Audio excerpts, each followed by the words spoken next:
What's going on, Legionnaires, and welcome back to Comic Breakdown. If you're new to the channel, do me a favor and hit that sub button, hit that notification bell, and make sure you're not missing any of the awesome content we have coming out. Now, for this video, we're going to be jumping into Black Knight, Curse of the Ebony Blade, issue number 2. Now, if you didn't catch issue number 1, go ahead and check out the link in my description, as well as the top of this video. It'll get you caught up on that. And I would also recommend checking out the King in Black event, because the Ebony Blade, the Black Knight, he does have a significant role in there, and we do learn a little bit more about his lore. Now, this is written by Simon Spurr, art is by Sergio De Villa, and cover is by Ivan Coelho. Now, before we dive into this issue, I do want to let you guys know that we do have some more issues coming. We have the Eternals, we have Sword, we have X-Force, and the Mighty Valkyrie, and we're going to be releasing those videos tomorrow. So be sure to check in tomorrow morning. We're going to have a bunch more comics up. You know, Marvel decided they wanted to drop a whole butt ton of comics this week, so we're just playing catch up. But yeah, with that being said, let's dive into this breakdown. Alright guys, so as we dive into this issue, we're seeing an individual who is killing professors at many different college institutes around the world, from Cambridge to Harvard, from Switzerland to London. This individual who we've seen before, we've seen him because he's the guy who ended up killing the Black Knight in the last issue. Now, he seems to be searching for something, but we don't know what it is. And then we're taken over to the castle. We're taken to the home of the Black Knight. Now, the Black Knight, now resurrected, is sitting down with Jackie at the table, and they're eating, and really it seems like everybody is just going to ignore the elephant in the room. We're going to ignore the fact that the Black Knight just came back to life. But instead of answering any of the questions here, he simply asks, how is the soup? Now, Jackie, or what she likes to go by is Jax, you know, she really came here for the truth, to test her thesis that Camelot never existed. But as they have some dialogue go along, as this discussion really starts to go more in depth, we see a Black Knight starting to kind of lose it, starting to break, and then he just snaps. He grabs the table and he flips it. And Jack's response is just, please don't eat my brains, please don't eat my brains, please don't eat my brains. And he's just like, what? He's like, I'm not a freaking zombie. And her response is like, how do you know? Like, we don't know what you are, you just came back to life. And he's like, all right, that's a fair point.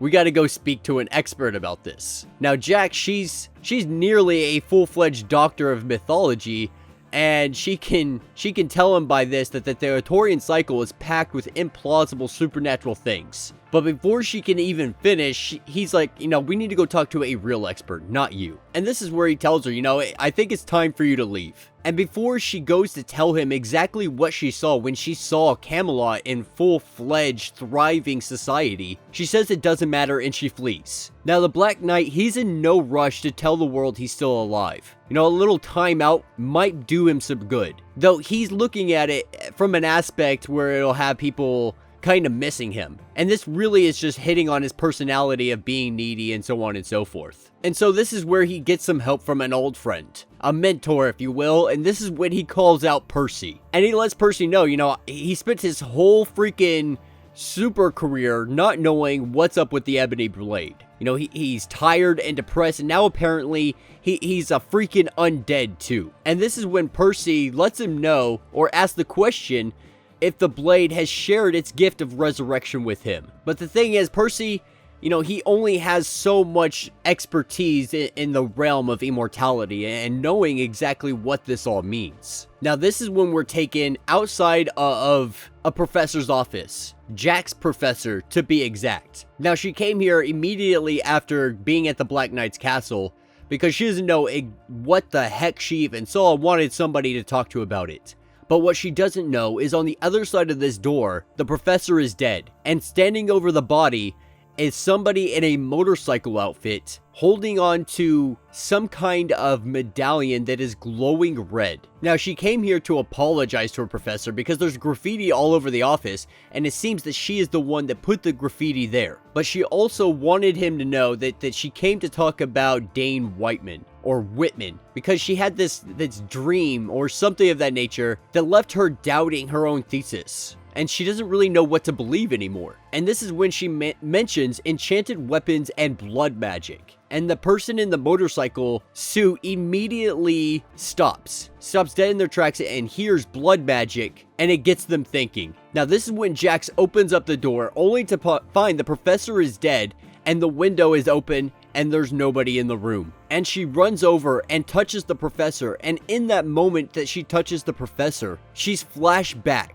She flashes back to Camelot, and this is where she's met with the familiar. And so what she's looking to be is really, we're seeing her become a seer. And what she's witnessing is Percy forging a weapon with Merlin standing close by. And in the same instance, we have Percy in the future telling the Black Knight kind of the history behind the sword. And this takes us to the High Age of Camelot and the court of the Pendragon. No may words may compass it. It feels now more like a dream to him than a domain. And perhaps that's by design. A city rich with marvels, a castle as like to have been grown as built, with its roots deep and born on celestial engines. Now Arthur fell custody of its light, of Merlin's power, and to his side were drawn all the prodigies of the Shadowed Era. For Camelot welcomed could only be attained by those who sought its valor's sake, to have their names sung of glorious uncounted. And this is when Merlin came to Percy, a cave he was led to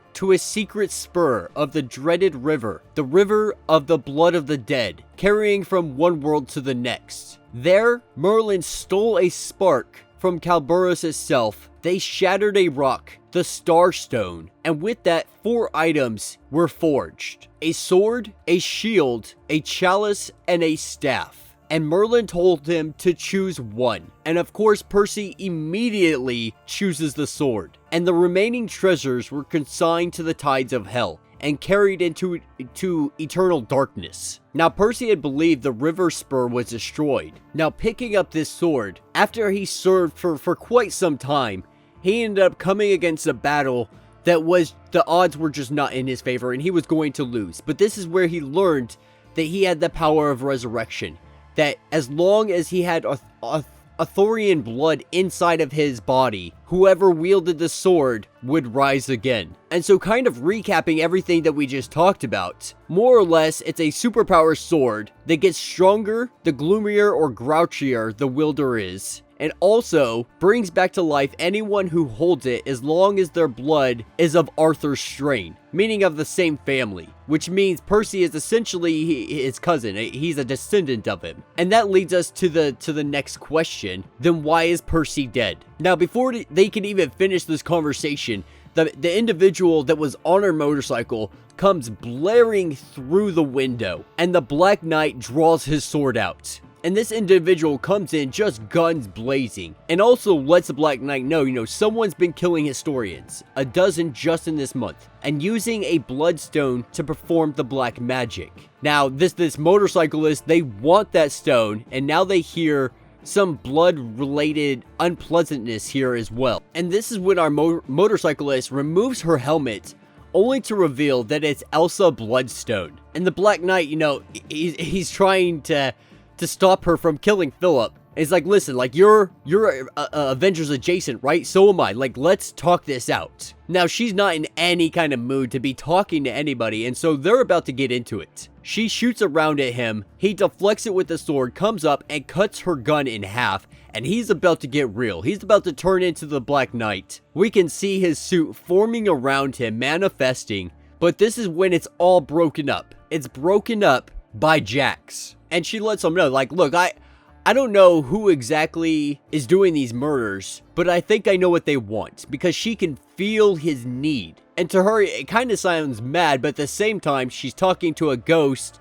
and a shoe unit and a bloody Darth Vader cosplayer. So madness is really just relative. And this is where she kind of fills in the gaps for everybody and lets them know that the killer is trying to retrieve all of the ebony items. Because all of the other treasures, they weren't actually destroyed. 2 got washed away into the river, and 1 got nicked right out of thin air. She saw it with her own eyes. And they all saw the footage of the guy who ended up killing the Black Knight. He was trying to take the sword. and he looked desperate for it. You know, he's trying to get back what was lost. Now, Percy had always assumed that the ebony staff may have been stolen by a traitor, but they never had any evidence to prove this. And it must have been reforged into the dagger that ended up killing the Black Knight. And so their thoughts are, it must be him. And they were praying that it wasn't. But who else could it be that would be collecting all of these things? Who would be trying to take down the Black Knight? Who other than Mordred? Because it's always freaking Mordred.